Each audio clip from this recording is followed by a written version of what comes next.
We'll call them a hitman's secrets. A former mob enforcer is talking in detail about his life of crime and violence.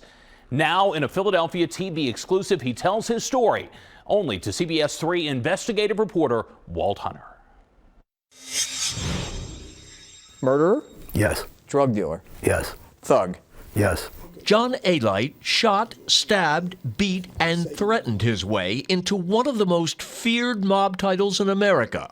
Top enforcer for the infamous Gotti family. How many guys did you shoot? I said that I shot about 37 guys. Beaten with pipes or baseball bats? I said well over 100. And murdered? Murder, I said I believe I was involved in about 15, charged with 6. In this Philadelphia television exclusive, Alite told the I-Team he called it rocking them to sleep, making his targets feel comfortable and relaxed before he suddenly attacked. While he's in the middle of a conversation, I shot him 2 or 3 times in the head. I don't know which one.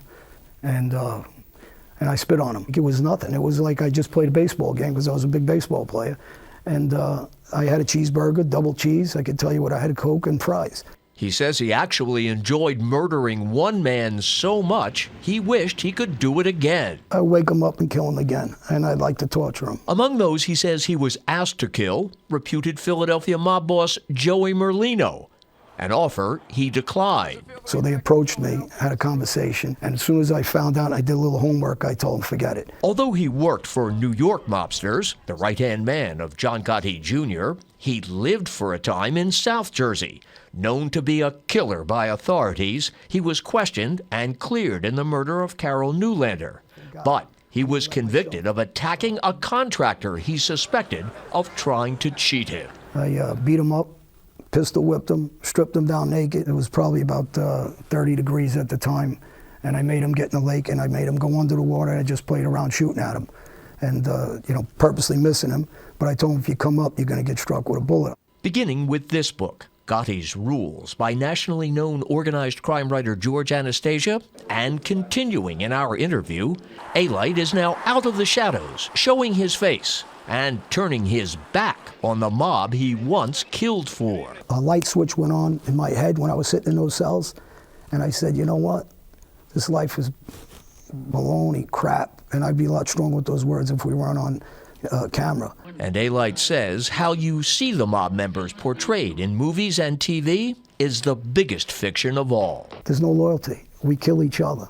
We kill friends. But he saw it for what it was. I mean, he came up enamored of it and came to realize it wasn't about honor and loyalty. It was treachery and deceit. Through his website and speaking engagements, Alite, who's in therapy, hopes talking honestly about his blood-stained past can inspire young people to make right decisions in the future.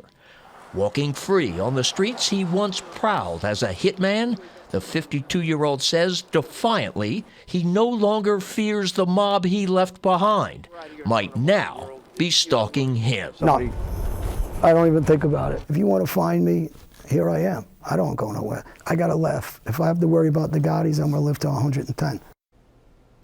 And if you're wondering why Alite isn't behind bars, records show actually he has been quite a bit. 14 years in prison, most recently released in 2012 after he served 10 years following a guilty plea to 4 murders, 2 attempted murders, and other crimes.